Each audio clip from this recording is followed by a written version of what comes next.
ಈಗ ಇಲ್ಲಿ ನೋಡ್ರಿ ಇದು ಜರಿ ಇದೂ ಸಹಿತ ತಿಂತಾರ. ಇದು ಹೋಗ್ಲಿ ಬಿಡ್ರಿ. ಈಗ ಇದೇನು ಗೊತ್ತೇನ್ರಿ, ಇದು ಹಾವು ನೋಡ್ರಿ. ಈ ಹಾವನು ಸಹಿತ ಬಿಡಲ್ಲ, ಇವ್ರು ಹಾವನು ತಿಂತಾರ. ಇವಾಗ ನಾನು ಒಂದು ಫುಡ್ ಕೋರ್ಟಿಗೆ ಬಂದಿದ್ದಾರೆ. ಈ ಫುಡ್ ಕೋರ್ಟ್ನಾಗ ಎಲ್ಲ ಭಾರಿ ಡೆಲಿಷಿಯಸ್ ಇರೋಂಥ ಫುಡ್ ಇದ್ವು.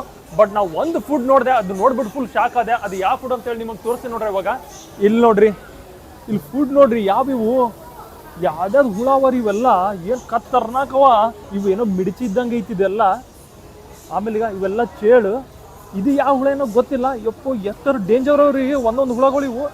ಈಗ ಇಲ್ಲಿ ನೋಡ್ರಿ ಇದು ಜರಿ ಇದೂ ಸಹಿತ ತಿಂತಾರ. ಇದು ಹೋಗ್ಲಿ ಬಿಡ್ರಿ. ಈಗ ಇದೇನು ಗೊತ್ತೇನ್ರಿ, ಇದು ಹಾವು ನೋಡ್ರಿ. ಈ ಹಾವನು ಸಹಿತ ಬಿಡಲ್ಲ, ಇವ್ರು ಹಾವನು ತಿಂತಾರ.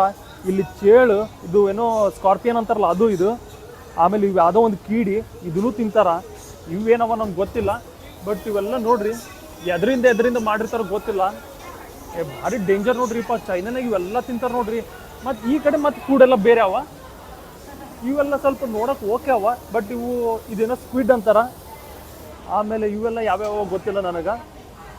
ಬಟ್ ಭಾರಿ ಡಿಫ್ರೆಂಟ್ ನೋಡ್ರಿ ಇವೆಲ್ಲ ಫುಡ್. ಎಷ್ಟರ ಫುಡ್ ವೆರೈಟಿ ಇರೋ ತಿಂತಾರ. ಏನು ಸುದ್ದಿ, ನನಗೆ ಇವು ನೋಡೇ ಫುಲ್ ಶಾಕ್ ಆಗ್ಬಿಡುತ್ತೆ ನೋಡ್ರಿಪ್ಪ. ಇಂಥದ್ದು ತಿಂತಾರ ಅನ್ನೋದು ನೋಡಿದ್ರೆ ಚೈನಾನಾಗ ಏನು ಬೇಕಾದ್ರೆ ತಿಂತಾರೆ. ಇಂಥ ವೆರೈಟಿ ಹುಳಗಳು ತಿಂತಾರೆ ನೋಡ್ರಿ. ನನಗೆ ಈ ಹುಳ ನೋಡೇ ಶಾಕ್ ಆಯ್ತು. ಅದರಲ್ಲೂ ಸಹಿತ ಇವ್ರು ಹಾವು ಸಹಿತ ತಿಂತಾರೆ.